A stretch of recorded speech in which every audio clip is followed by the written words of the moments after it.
Alright, welcome back to yet another Depth Diary. Today is number 58, and we're going to be talking about habitats. Now, the habitats we're going to be talking about are not the ones that you're seeing in front of you. Those are sadly from the Star Wars mod that I covered a little while ago. And sadly, we're not going to see any orbital rings, at least not according to this Depth Diary, although maybe at some point in the future. So we will see. So let's get on with it. Let's talk a little bit about habitats and how they're going to impact the game. I'm actually been looking forward to this for quite some time. I've always been fascinated by things like spatial habitats or orbital rings, space elevators, and all that stuff. So seeing this coming into the game is kind of exciting, although I can't feel but be feeling a little bit empty about how this is presented. But let's dive into it, shall we?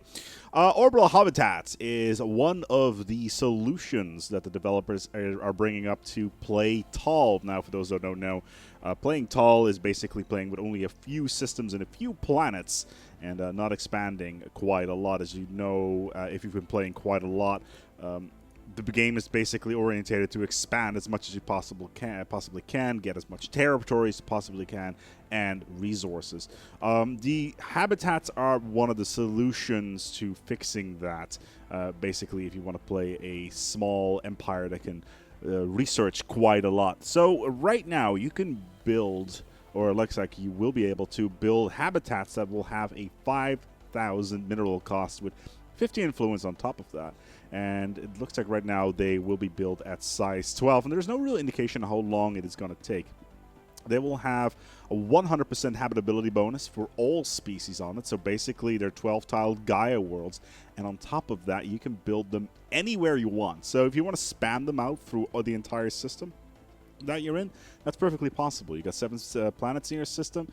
Totally doable. The one thing that is not applicable here is you cannot put it on asteroids, nor can you put it around moons. So any large planet or even Earth-like planet that has a moon, you will be able to put it on the planet itself, but not on the moon. So that's something you want to keep in the back of your mind. And on top of that, you will need to have researched the maximum level of spaceport technology and pick the Voidborn Ascension perk from the Ascension perk chain, which we covered in Depth Diary 56. One important thing that we need to discuss as well is things like resources that are on this.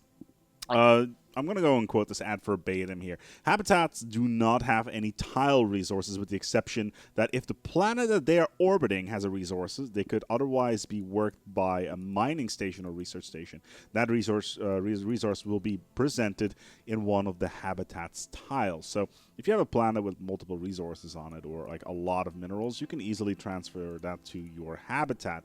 Instead, habitats have their own unique set of buildings, distinct from planetary buildings. Overall, habitats are efficient when it comes to research and energy in general, do poorly when it comes to food and minerals. Every single one of these unique buildings are single stage, so you can only build one of them, or at least you don't have to upgrade them. And they have a fairly large upfront cost and high immediate research production. So what I'm getting from this is that playing tall using habitats is going to be incredibly doable due to the high amount of science output you can get from these. Now, every single one of these does count as a planet, so you will have the malice to technology research on top of that.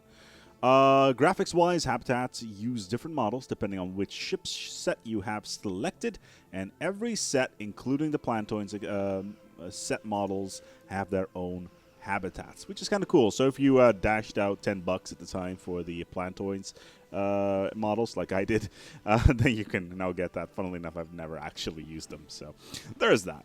They also have their own planet icon, and will get their own planetary graphic and tile set, which is currently still work in progress. In addition, there will be a chance to find terraforming candidates, and for looks like that Mars, if you decide to start in the Sol system, is going to be an instant terraforming candidate. But we'll have to see more about that once it comes out. That will be all for today, and apparently next week is something that's going to be big, and they're not discussing yet what it's going to be, but it's apparently going to be big. And I'm going to read between the lines here. I'm going to say Dyson sphere. Until next time, take good care of yourselves and each other.